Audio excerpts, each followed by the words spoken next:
Assalamualaikum warahmatullahi wabarakatuh. Saya Holila Yudisya Esnaini dari Institut Teknologi Bandung, Program Studi Sains Kebumian.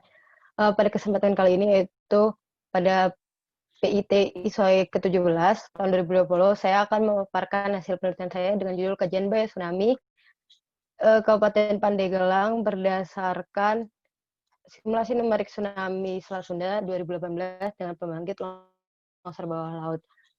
Latar belakang dari penelitian saya ini berawal dari letak geografis Indonesia, yaitu Indonesia berada di 3 pertemuan yang besar dunia, dan Indonesia merupakan daerah di jalur Ring of Fire, sehingga banyak gunung apinya. Selain itu, Indonesia juga memiliki panjang garis pantai 99 km dan 12.000 desa yang berada di pesisir pantai. Karena hal itu, timbullah namanya bahaya di pesisir. Bahaya di pesisir antara lain adalah tsunami, yang mana pada tahun 2018 terjadi dua bencana tsunami besar, yaitu tsunami Palu dan tsunami Selat Sunda. Karena pertumbuhan penduduk yang besar tersebut, akhirnya banyak jiwa yang terancam. Dan event tsunami Selat Sunda 2018 sendiri masih diperdebatkan bagaimana mekanisme sesungguhnya dan dampaknya yang besar ke daerah Pandeglang yang mengakibatkan perlunya diteliti lebih lanjut. Pada penelitian kali ini, saya menggunakan data batimetri dari Batnas, data topografi dari peta RBI, dan 2 jenis data, yaitu survei lapangan dan time series tinggi muka air laut untuk data verifikasi. Skenario domain dari penelitian saya, yaitu meliputi terdapat 1 domain besar, 2 domain level 2, dan 4 domain level 3 serta 2 domain level 4. Untuk pembagian tsunami-nya berdasarkan dari gerakan balok di sepanjang bidang miring di bawah air dengan perumusan dari gaya-gayanya seperti pada persamaan 1, dan untuk penguraian gaya-gayanya seperti pada persamaan 2. Dan untuk penjelasan tsunami sendiri menggunakan persamaan momentum arah X dan Y serta persamaan kontinuitas. Untuk persebaran lokasi titik tinjaunya terdapat 40 titik tinjau yang berada di daratan, serta terdapat 4 titik stasiun pasang surut di Tanggamus, Bandar Lampung, Serang, serta di Ciwandan, dan 6 titik tinjau untuk meninjau osilasi di perairan. Ataupun skenario longsorannya berasal dari 4 paper yang dikembangkan menjadi 14 skenario, serta dipilih 1 skenario terbaik. Dan di sini terlihat kondisi sebelum terjadi tsunami, serta kondisi topografi dari Gunung Anak Krakatau setelah tsunami, dan dari kondisi citra tersebut akhirnya dipilihlah 4 jalur longsoran. Selanjutnya adalah hasilnya terlihat di sepanjang garis pantai Pati hingga Carita model cenderung overestimate, dan untuk di Panima terdapat 1 titik dengan nilai hingga 10 meter dari data lapangan, dan untuk beberapa titik di bawah dari model, sehingga model menjadi overestimate, serta untuk di sepanjang daerah sumur terlihat bahwa cukup fluktuatif nilainya, namun dapat merepresentasikan kejadian saat itu.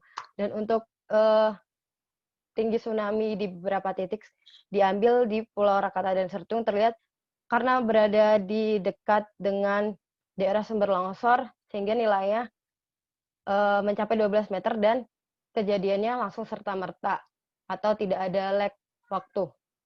Dan untuk di sepanjang pesisirnya terlihat bahwa paling cepat terjadi sampai pada daerah Tanjung Lesung dengan waktu 30 menit, disusul di daerah Ujung Kulon.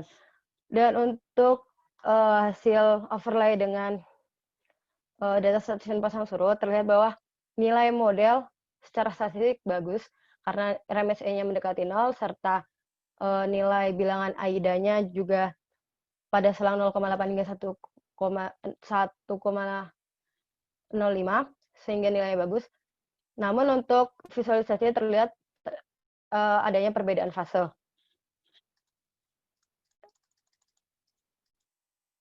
Dan untuk persebaran tinggi tsunami secara spasialnya sendiri terlihat bahwa energi terbesar tsunami mengarah ke arah barat daya, yaitu ke arah Pulau Panaitan dan Ujung Kulon, dan terjadi amplifikasi di daerah Tanjung Lesung yang mengakibatkan dia inundasinya lebih dari 6 meter. Dan terlihat di sepanjang garis pantainya bahwa di daerah Panimbang terdapat nilai yang tinggi yang telah saya jelaskan sebelumnya, yaitu nilainya mencapai 10 meter, dan nilai modelnya pun mencapai sekitar 8 meteran.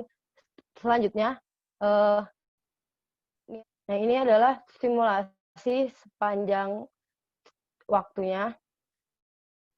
Terlihat tadi di domain Krakatau ini nilainya di titik pusat longsorannya mencapai 40 meter untuk ketinggian tsunami-nya. Dan semakin lama nilai tinggi tsunami semakin menurun karena menyebar ke daerah-daerah pantai, dan terlihat terjadi amplifikasi di daerah Tanjung Lesung karena merupakan daerah teluk, daerah Tanjung ya. Dan di daerah Carita juga terdapat seperti amplifikasi karena terdapat cekungan,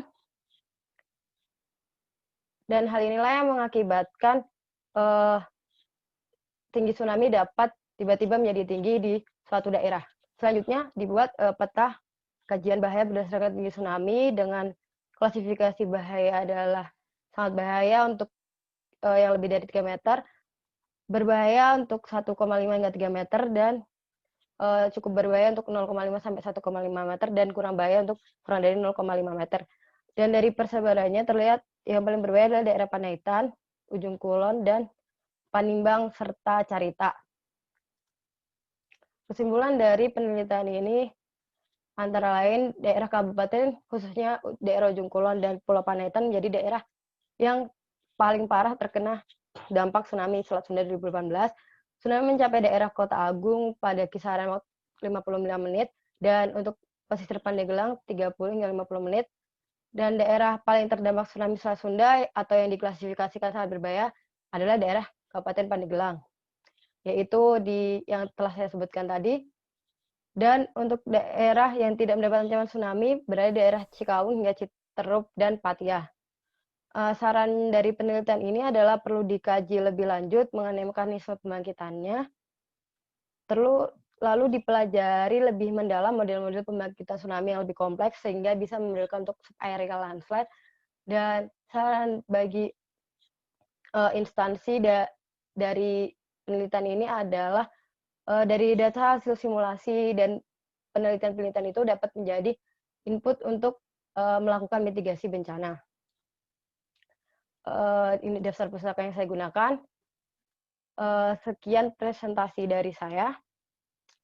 Terima kasih atas perhatiannya, dan tak lupa juga saya ucapkan terima kasih kepada Bapak Dr. Eng Hamzah Latif selaku pembimbing saya, dan Ibu Ivan Emrat Jawani PhD, serta Pak Hanif Santia Budi MSI selaku dosen penguji saya, karena penelitian saya ini merupakan penelitian hasil tugas akhir saya.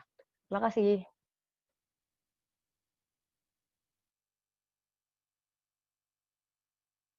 Nilai tinggi tsunami-nya menurun di sepanjang Citerup hingga Patia, dan meninggi lagi di daerah Labuan hingga Carita.